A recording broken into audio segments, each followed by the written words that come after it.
तो guys repeating of structures में मैं आपको समझाऊंगा कि जो आपका जो आफ्टर इफेक्ट्स आते हैं वो कैसे काम करते हैं। तो आज मैं आपको रिपीटिंग ऑफ स्ट्रक्चर्स में आफ्टर इफेक्ट्स के बारे में बताऊंगा जो कि सीसीपीज के अंदर आता है, यानी कि जो पैटर्न्स पहले फेल होते हैं फिर वही पैटर्न दोबारा बनते हैं अपने आप को काम करवाने के लिए। सो जो आरओएस का सीसीपीज का कॉन्सेप्ट है इसके अंदर मैं आपको बताने वाला हूँ आज आफ्टर इफेक्ट्स के बारे में। ये कैसे काम करता है और इसके रिलेशन में आपको कैसे मार्केट में वो सिचुएशन मिलेंगी जिसमें री एंट्रीज का मौका मिलेगा। ये जो आफ्टर इफेक्ट्स होते हैं ये बेसिकली मार्केट के री टेस्टिंग एरियाज में बनते हैं जिन्हें हम लोग एज ए री एंट्री भी कह सकते हैं। उनमें ज़्यादातर हमें दिखाई देते हैं। जस्ट लाइक सबसे पहले मैं आपको बताना चाहूंगा किसी एक पैटर्न के जरिए और ये सभी में काम करते हैं। सो मैं आपको आज शूटिंग स्टार आफ्टर इफेक्ट्स के बारे में बताना चाहता हूँ। पहले आप समझिए कि शूटिंग स्टार क्या होता है। शूटिंग स्टार बेसिकली एक ऐसा पैटर्न होता है जो मैं आपको बताऊंगा ये सभी पैटर्न्स के साथ काम करेगा। तो इसके अंदर मैं आपको बताना चाहूंगा सबसे पहले क्योंकि ये दो तरीके से आपको बनता हुआ दिखेगा मार्केट में। एक तो आपको बनता हुआ दिखेगा ये सिंगल कैंडल के साथ, जो सिंगल कैंडल है उसके साथ दिखेगा। दूसरा ये आपको दिखेगा बियरिश एंगल्फिंग के साथ।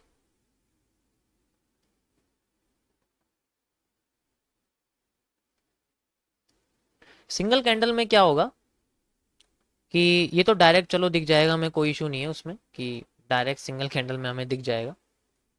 ये बनता कैसे है, चार तरीके के आपको शूटिंग स्टार देखने को मिलेंगे।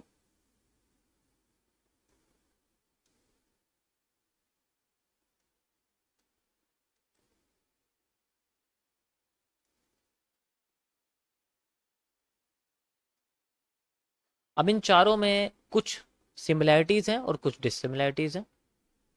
जैसे कि अगर मैं बात करूं, जो सबसे पहले वाला है, यहां से जब आप यहां तक चलोगे तो इनकी पावर बढ़ती चली जाती है, ये और पावरफुल होते चले जाते हैं। तो यानी कि सबसे पावरफुल शूटिंग स्टार कौन सा होगा, जिसकी ऊपर की लाइन लंबी होगी, जिसकी नीचे की लाइन भी होगी और जिसकी बॉडी भी मोटी होगी। एक तरह से आप इसको कह सकते हो कि जिसकी बॉडी जितनी छोटी होती चली जाएगी वो उतना कम पावरफुल होता चला जाएगा। तो जब हम लोग मार्केट में इस तरीके से शूटिंग स्टार को बनता हुआ देखेंगे तो ये क्या हो जाएंगे, वीक होते चले जाएंगे, ये और कमजोर होते चले जाते हैं। तो ये जितना ज्यादा बनेगा ये उतना पावरफुल होगा, इसके बाद की जो नेक्स्ट कैंडल है वो उतनी लंबी बनती चली जाएगी। और जितना छोटा होता चला जाएगा, जस्ट लाइक ऐसे होता होता ये अपने आप को ऐसे कर देगा। तो अब तो ये क्या बन गया, ये तो एक डोजी बन गया ना। और डोजी तो एक स्केलेटन की तरह होता है, वो कभी खुद काम नहीं करता, उसको एक एक्स्ट्रा कैंडल चाहिए होती है जो कि ज्यादातर केसेस में रिवर्स में काम करती है। यानी कि शूटिंग स्टार की अगर बॉडी खत्म हो गई, वो एक डोजी बन गया, तो वो फिर बाद में एक डोजी की तरह काम करेगा। और उसको एक शरीर चाहिए, वो एक आत्मा है, उसको एक शरीर चाहिए अपने आप को काम करने के लिए। तो उसका तो कॉन्सेप्ट अलग बैठ जाता है। अब यहाँ पर जो ये शूटिंग स्टार्स होते हैं ये बेसिकली डिपेंड करते हैं, इनकी लोकेशन डिपेंड करती है, इनकी पोजीशन डिपेंड करती है, और इनका शेप तो मैंने आपको बता दिया। तो जितना ज्यादा इसकी मोटी बॉडी होगी उतना ज्यादा इनके अंदर होल्डिंग वॉल्यूम होगा। ये होल्डिंग वॉल्यूम क्या होता है ये मैं आपको वॉल्यूम एनालिसिस में समझाऊंगा, ओवरव्यू आपको दे देता हूं। होल्डिंग वॉल्यूम होता है जिसके अंदर मार्केट में बॉडी होती है, जितनी बड़ी बॉडी होगी उतना ज्यादा उसका होल्डिंग वॉल्यूम होगा, और ये उतना पावरफुल होता चला जाएगा। इसके बाद मार्केट और भी तेजी से गिरने लग जाएगी अगली कैंडल में।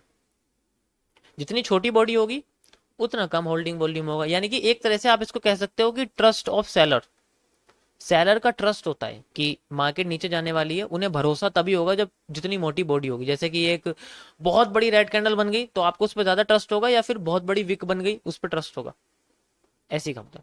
तो ट्रस्ट ऑफ सेलर्स तभी होता है जब उन्हें ज्यादा बॉडी मोटी मिलती है। अब यहां पर आफ्टर इफेक्ट्स कैसे काम करते हैं,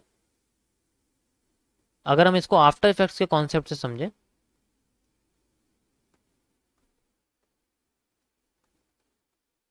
सबसे पहले आप ये समझिए कि इसी तरीके से इन्वर्टेड हैमर काम करता है, इसी तरीके से आपका हैंगिंग मैन काम करता है, और इसी तरीके से आपका हैमर काम करता है। तो सब में आपको इसी तरीके से पोजीशन दिखेंगे और सबकी कैरेक्टरिस्टिक्स एक ही है। बस अगर हैंगिंग मैन होगा तो उसकी नीचे की लाइन लंबी हो जाएगी, ऊपर की लाइन छोटी हो जाएगी। काम वो अपने आप को उसी तरीके से करेगा, पॉजिटिव एरिया में दिखाने की कोशिश करेगा, वो अपने आप को पॉजिटिव करने की कोशिश करेगा। हैंगिंग मैन एक पॉजिटिव पैटर्न की तरह काम करता है, अगर वो बॉटम पे है नेगेटिव की तरह काम करेगा, और वो टॉप पे है। ऐसे यहाँ शूटिंग स्टार अगर टॉप पे है तो वो नेगेटिव की तरह काम करेगा, अगर वो बॉटम पे है तो वो पॉजिटिव की तरह काम करेगा। आफ्टर इफेक्ट्स में क्या होता है कि पहले ये शूटिंग स्टार बनता है। वैसे तो ये shooting star generally after effects में काम नहीं करता, लेकिन मैं आपको फिर भी बता देता हूं।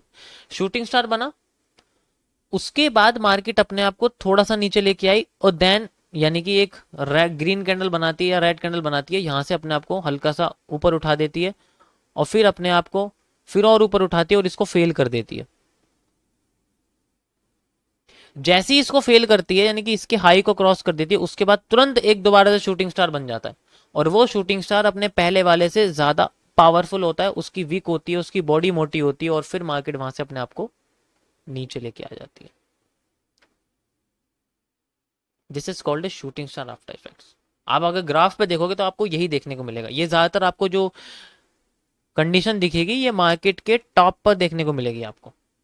तो मैं आपको चार्ट पे ले जाने की गलती नहीं करूंगा, क्योंकि ऑब्वियस सी बात है आप जितना भी टॉप पे जाओगे आपको ये कंडीशन देखने को जरूर मिलेगी। तो this is called shooting star after effects. इसी तरीके से अगर मैं आपको डबल कैंडल के बारे में बताऊं, जो कि है बेरिश एंगल्फिंग का, तो बेरिश एंगल्फिंग में क्या होता है, एक रेड कैंडल आपको देखने को मिलेगी, और वो थोड़ी सी बड़ी होगी, यानी कि इतनी बड़ी होगी वो रेड कैंडल, इस तरीके से आपको देखने को मिलेगी। और उससे पहले एक ग्रीन कैंडल दिखेगी आपको, जिसको मार्केट 50% से ज्यादा रेड कैंडल के थ्रू एनगल्फ कर रही है, यानी कि इसकी बॉडी 50% से लंबी होनी चाहिए, तभी ज्यादा होगी। अब जिस पोजीशन को हम लोग बोलते हैं बेरिश एनगल्फिंग, और ये बेरिश एनगल्फिंग बेसिकली इन दोनों को अगर आप कंबाइन कर दोगे तो आपके सामने एक पावरफुल शूटिंग स्टार का पैटर्न दिखेगा। इस तरीके से मार्केट में आपको शूटिंग स्टार का पैटर्न दिखेगा, यहां से लेके ऐसे करके यहां तक, and you have a shooting star. तो बेरिश एनगल्फिंग के अंदर एक शूटिंग स्टार छुपा रहता है, और ये बहुत पावरफुल होता है। लेकिन ये पावरफुल तभी होगा जब उसकी शेप कुछ ऐसी होगी, जैसे कि मैंने आपको 4 शूटिंग स्टार बना के देखा, उनमें से कोई एक शेप होगी, और ये मार्केट के किसी की लेवल पर अगर ये होगा तो ही काम करेगा। जो कि हो सकते हैं कोई ऑर्डर ब्लॉक हो सकता है,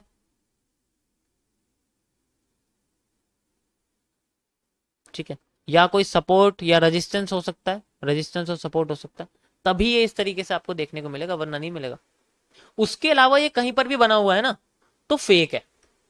इसकी पोजीशन इसके सिर्फ सपोर्ट और रेजिस्टेंस या ऑर्डर ब्लॉक पे बनती है, यानी कि ये सुपीरियर होना चाहिए, इसकी लाइन सबसे ऊंची होनी चाहिए, पीछे कोई भी लेवल नहीं होना चाहिए कि जो इससे ऊपर हो, ये सबसे ऊपर होना चाहिए। और अगर इसके बाद मार्केट फेल करके ऊपर जा रही है और दोबारा इसी तरह पैटर्न बना रही है तो वो आफ्टर इफेक्ट्स है, ऑलरेडी आपको बता चुका हूं। घूम फिर के दोबारा आपके सामने एक शूटिंग स्टार आ जाएगा। इसी तरीके से हर जगह होता है।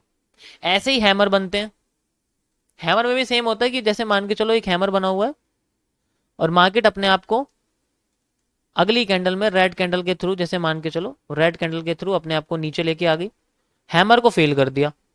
हैमर को फेल करते ही फिर दोबारा मार्केट ने एक हैमर क्रिएट कर देती है, और वो हैमर अपने पहले वाले हैमर से ज्यादा पावरफुल होता है। उसकी स्ट्रक्चर आपको कुछ ऐसा देखने को मिलेगा, जिसके बारे में आपको ऑलरेडी बता चुका। So this is called after effects, और ये आपको देखने को मिलेगा मार्केट के सपोर्ट पर, ये सपोर्ट पर बनता है। तो this is A after effects. ये बहुत पावरफुल कॉन्सेप्ट है, अगर आपने इसको समझ लिया तो मार्केट में जितने भी रिवर्सल्स आएंगे वो आपको समझ में आने लग जाए।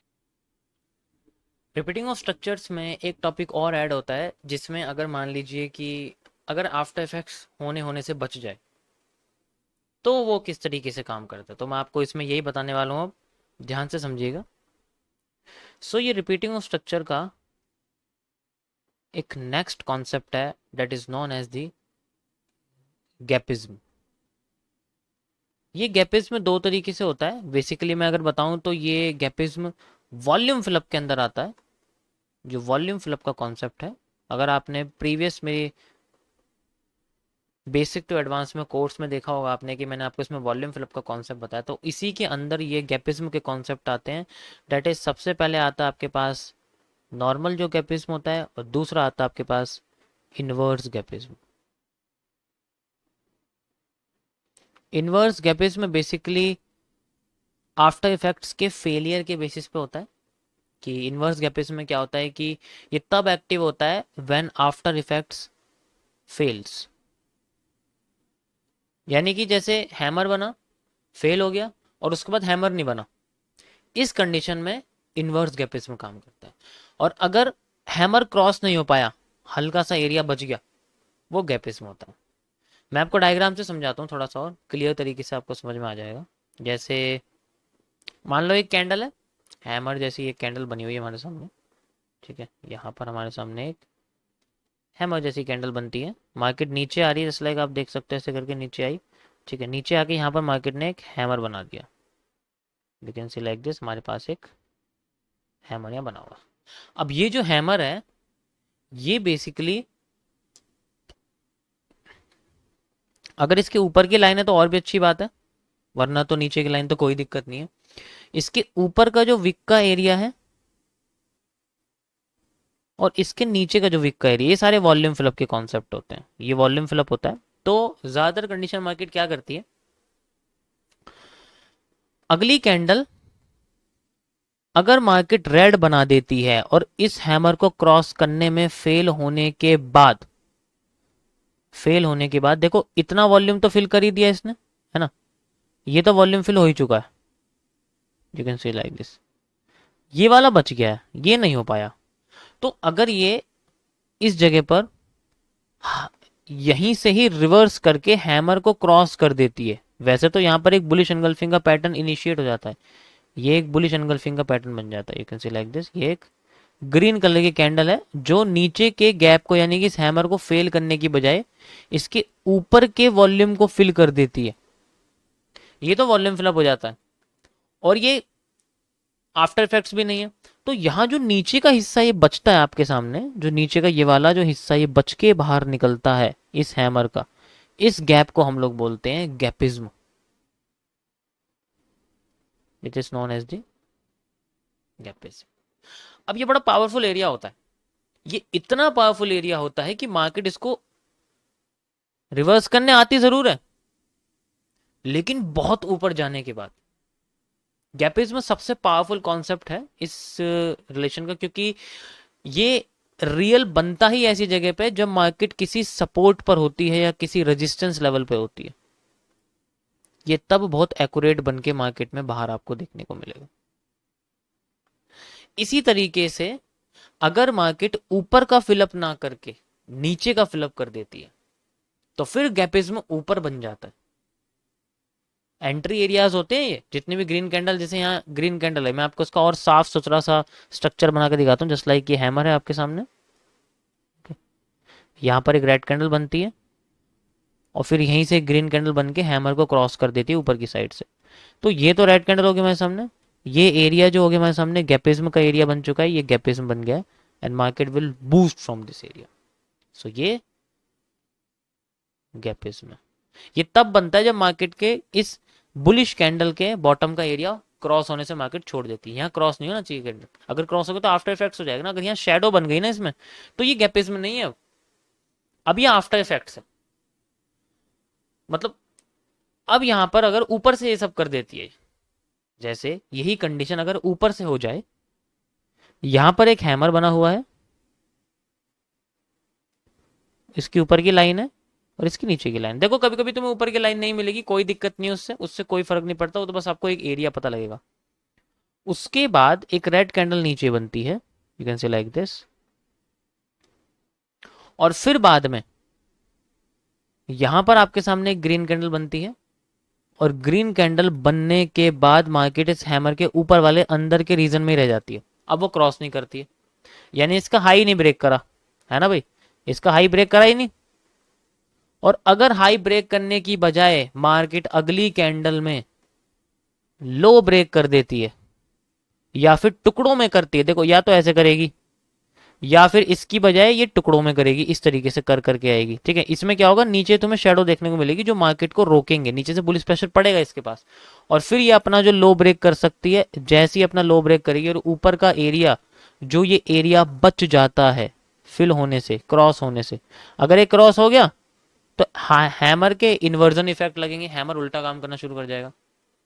Then now this area is known as the inverse gapism. अब मार्केट उल्टा फ्लोट करना शुरू कर जाएगी यहां से, जैसे ये करेगी ना उल्टा फ्लोट कर, तो ये तो रेड कैंडल्स होंगी हमारे सामने, और ये बड़ी सी ग्रीन रेड कैंडल भी बन सकती है या टुकड़ों में बन सकती है, दोनों में से कोई सी पॉसिबिलिटी हो सकता है। इसमें जनरली क्या होता है, नीचे की साइड की शेडो ज्यादा लंबी आती है और जैसे ही क्रॉस कर देती है फिर ऊपर की आने लग जाती है। क्यों? क्योंकि जब किसी लेवल पे होती है ना मार्केट, तो उसमें नीचे से प्रेशर आता है, उसको रोकने की पूरी कोशिश करते हैं, और इसी का फायदा उठा के ये लोग एकदम से बर्स्ट कर देते हैं वॉल्यूम और फिर मार्केट को नीचे फ्लोट करना शुरू कर देते हैं, और ये भी बहुत पावरफुल मूव जनरेट करके देता है।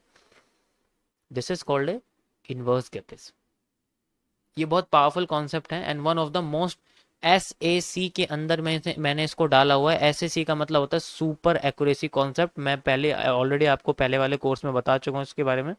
सुपर एक्यूरेसी कॉन्सेप्ट MMC के SAC के पार्ट में मैंने इसको डाला हुआ है। ये बहुत पावरफुल कॉन्सेप्ट है गैपिज्म का। छोटा सा एरिया इतना बड़ा मूव क्रिएट कर देता है कि आप जान नहीं सकते, आप यकीन नहीं कर सकते। नेक्स्ट CCPs के बारे में हम लोग बात करते हैं। दूसरा वाला जो CCP है उसके बारे में हम लोग बात कर रहे हैं। तो हम बात करेंगे MMC के नेक्स्ट CCPs के बारे में, जो कि बेसिकली बना है 4 कैंडलस्टिक पैटर्न को मिला के, also known as the tree. ये बहुत पावरफुल एरिया है, ये इतनी आसानी से बनता नहीं है। ये बेसिकली जब बनता है जब मार्केट वॉल्यूम एग्जॉस्ट कर देती है। अबे वॉल्यूम एग्जॉस्ट क्या होता है इसके बारे में हम लोग बात करेंगे। अभी के लिए आप फिलहाल ये समझिए कि जो वॉल्यूम एग्जॉस्ट है वो ब्रेकआउट के बाद का एरिया होता है। जैसे मार्केट ब्रेकआउट या ब्रेकडाउन कर देती है ना, तो उसके बाद का जितना एरिया होता है वो वॉल्यूम एग्जॉस्ट होता है। बस आप अभी ये समझिए। तो उस जगह पे मार्केट के रिवर्सल पर ये पैटर्न बनता है। जैसे मान लीजिए ये मार्केट का एक W है और ये M बन गया और मार्केट ने नीचे की साइड से मान लीजिए ब्रेकआउट दे दिया इस तरीके से, तो ये पैटर्न इस जगह आपको देखने को मिला, यानी कि एक ब्रेकआउट पर ये फेकआउट बनाने की कोशिश करता है पैटर्न, और अगर ये सक्सेसफुल बन जाता है तो मार्केट में वो एरिया फेकआउट में कन्वर्ट हो जाता है और हम जैसे लोग रिवर्सल में मार्केट में पूरा का पूरा प्रॉफिट खा जाते हैं। ठीक है, तो इसलिए ये फेकआउट के लिए होता है। मैं आपको बताता हूं कि ये ट्री पैटर्न बनता कैसे। One of the most powerful reversal patterns में आता है। आप समझ लीजिए कि ये भी बहुत ज्यादा पावरफुल है। इसे भी मैंने सुपर एक्यूरेसी कॉन्सेप्ट में डाला हुआ है MMC के अंडर, बहुत पावरफुल है। अब समझिए ये बनता कैसे, कि जैसे मान लीजिए मार्केट नीचे आती है और नीचे आती है और इस जगह पर मार्केट अपने आप को कंसोलिडेट करने लग जाती है एंड देन फिर बाद में एक ब्रेकआउट देती है छोटा सा इस जगह पे। अब यहां से लेके हर बार जितनी सप्लाई मार्केट में, यानी कि जितना डाउन ट्रेंड बन रहा था, देख सकते हो यहां से लेके मार्केट जितना यहां तक गिर रही थी, हर बार वो यहां से लेके उतना ही गिर रही थी। इस बार क्या हुआ, वो यहां से लेके यहां तक गिरने की बजाय एक्स्ट्रा गिर गई, तो यहां से लेके यहां तक का एरिया क्या हो गया हमारे लिए, ये हो गया हमारे लिए वॉल्यूम बर्स्ट का area. I already told you कि ये वॉल्यूम बर्स्ट का एरिया ये होता है। अब ये अगर नीचे आ गया, मार्केट का लो क्या है, सबसे लो, यानी कि बड़े टाइम फ्रेम के लिए भी अगर देखें हम लोग तो ये लो इसका ये मार्केट का लो। अब ये यहां से अगर इसको भी ब्रेक कर दे, अब इसके बाद वॉल्यूम बर्स्ट तो आपका यहां से लेकर यहां तक रहेगा, ब्रेकआउट तक का एरिया रहेगा वॉल्यूम बर्स्ट। अगर मार्केट में यहां रिवर्सल आता है तो अच्छी बात है, यहां से रिवर्स करके जा सकते हो। अगर नहीं आता है तो फिर वॉल्यूम बर्स्ट पे मेजर रिवर्सल आता है। यहां तो माइनर रिवर्सल्स होते हैं कि यहां जाके अंडर यहीं घुस जाएगी, लेकिन मेजर रिवर्सल ऊपर का भी हाई तोड़ देता है। तो यहां पर जो जिस तरीके से आपको यहां देखने को मिलेगा, अब यहां पर आपको अगर रिवर्सल पैटर्न दिख जाए, कैसे वाला, कि मार्केट में रेड कैंडल बनी ब्रेकआउट के बाद और फिर एक रेड कैंडल बनी, थोड़ी सी छोटी बेशक हो गई है, उसके बाद मार्केट में यहां एक ग्रीन कैंडल बनती है जो इस पहले वाली ग्रीन रेड कैंडल से छोटी भी हो सकती है, बड़ी भी हो सकती है, ऐसा कुछ नहीं है, ये पहली छोटी बड़ी हो, लेकिन दूसरी वाली जो ग्रीन कैंडल है वो दूसरी वाली रेड कैंडल से बड़ी ही होनी चाहिए, उसके हाई को क्रॉस कर देनी चाहिए। जैसे इसको क्रॉस करेगी, ये 4CP का पैटर्न एक रिवर्सल एरिया क्रिएट कर देगा और अपने आप को दोबारा से उसी स्ट्रक्चर के अंदर घुमा देगा and then will break the high, ये हाई ब्रेक कर देता है and it is called as the tree. ये बेसिकली रिवर्सल पैदा करने के लिए होता है। अगर ये पैटर्न दिख जाए तो आप समझ सकते हो कि मार्केट में हमें बहुत पावरफुल यहाँ से फेक आउट देखने को मिल सकता है। It generally works on the fake out of the market, this is called tree. इसी तरीके से रिवर्स होता है। ऊपर की साइड अगर देखोगे सेल साइड में तो ग्रीन कैंडल छोटी हो जाएंगी, रेड कैंडल बड़ी हो जाएंगी, फिर वो नीचे की साइड इसी तरीके से करेगा। तो दोनों साइड में सेम होता है। छोटा सा टॉपिक है ये, बहुत पावरफुल है। चाहे तो मैं आपको उसको चार्ट पे दिखा देता हूँ।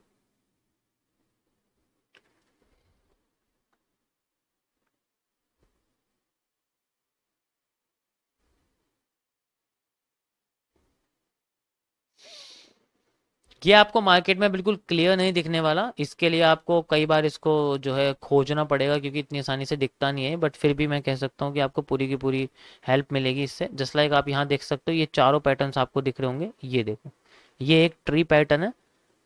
रेड छोटी हो गई, ग्रीन उससे बड़ी हो गई, और अगली वाली ग्रीन ने पहले वाली ग्रीन को ब्रेक कर दिया, इसका हाई भी ब्रेक कर दिया। And now we have a clear move. आप देख सकते हो कितना बड़ा मूव निकाल के इसने हमें दिया है।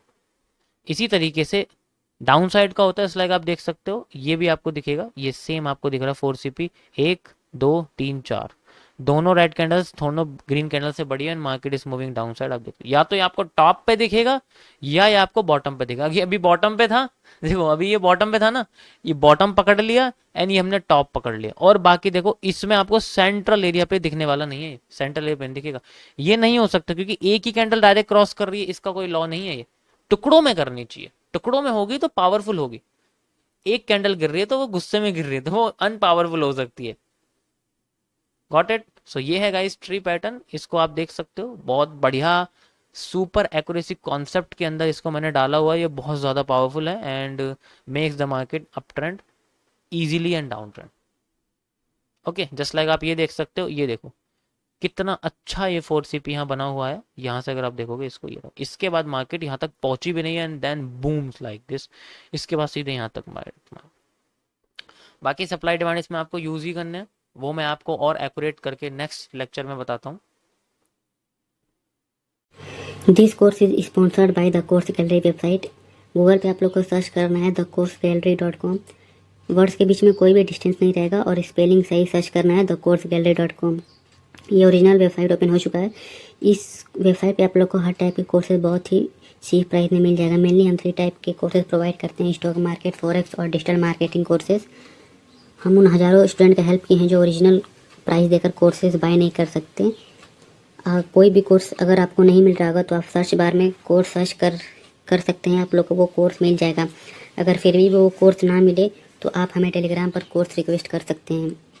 आप लोग को वो कोर्स का नेम हमारे टेलीग्राम आईडी पर सेंड कर देना है, जो भी कोर्स आपको चाहिए होगा।